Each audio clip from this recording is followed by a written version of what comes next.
Generation Church of God in Christ. And I follow the history of the church as closely as I can. But I'd like to share with you, this is Women's Day. I'd like to share with you something that's very dear to me, and I'm sure will be dear to you if you have not heard it.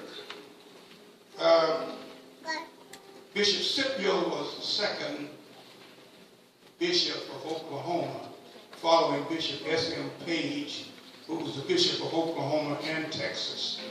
And when Bishop Page passed, they appointed Bishop Scipio as the overseer, who later became a bishop of Oklahoma. And so this concerns his daughter.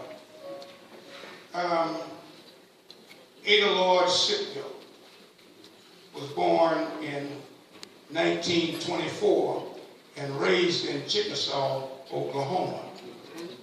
A leading activist, lawyer, administrator, and educator, Ada Lord Scipio came of age during Oklahoma's Jim Crow. Scipio challenged the legal fiction of separate but equal, opening higher education to African American students in the state and laying the foundation for Brown versus the Board of Education at Topeka, Kansas, which we all know about. She was a very astute student. The NAACP leaders suggested to serve a plaintiff to challenge the segregationist admission policy of state-exclusive white law school of the University of Oklahoma. I'd like to say that the University of Oklahoma is in Norman, Oklahoma, and Oklahoma is one of the most conservative states in the Union. It is known as the Bible Belt, and we all know about that. The Bible Belt means those conservative Southern Baptist people that has a grip on everything they can get their hands on. So Ada Lord Scipio became the person that they chose to challenge this law. In January of 1946, the University of Oklahoma Law School rejected Scipio's application for admission.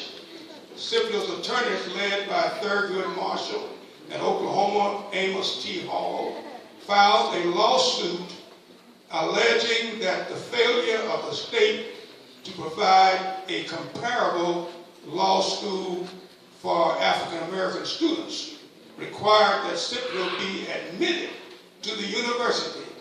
Losing in the state courts, Marshall argued Scipio versus the Board of Regents of the University of Oklahoma before the United States Supreme Court.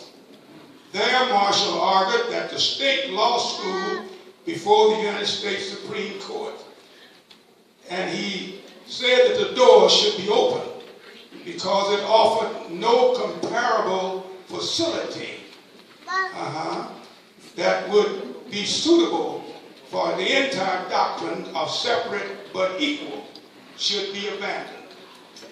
On January the 12th, 1948, the Supreme Court ruled that Scipio was entitled to a legal education provided by the state, and that Oklahoma must provide education for blacks equal to that of whites.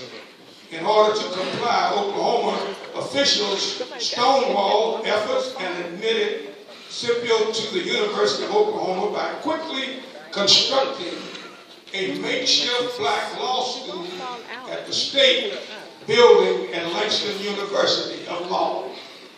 Further litigation was necessary to prove that the law school was superior to the University of Oklahoma Law School.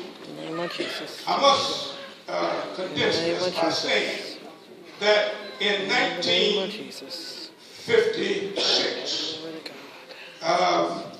Ada Lord Scipio, when she left a legal practice as a public relations director for Langston University, she became a full-time faculty member in 1959. eventually becoming head of the school's social science department. She returned to the University of Oklahoma, where she earned a master's degree in the late 1960s. And in 1991, she received an honorary doctorate from the law school. In 1992, Scipio's life came full circle when she was appointed by Governor David Walters as a member of the Board of Regents of the University of Oklahoma. Scipio passed away in 1995, one of the most outstanding black women to have affected the course of American history.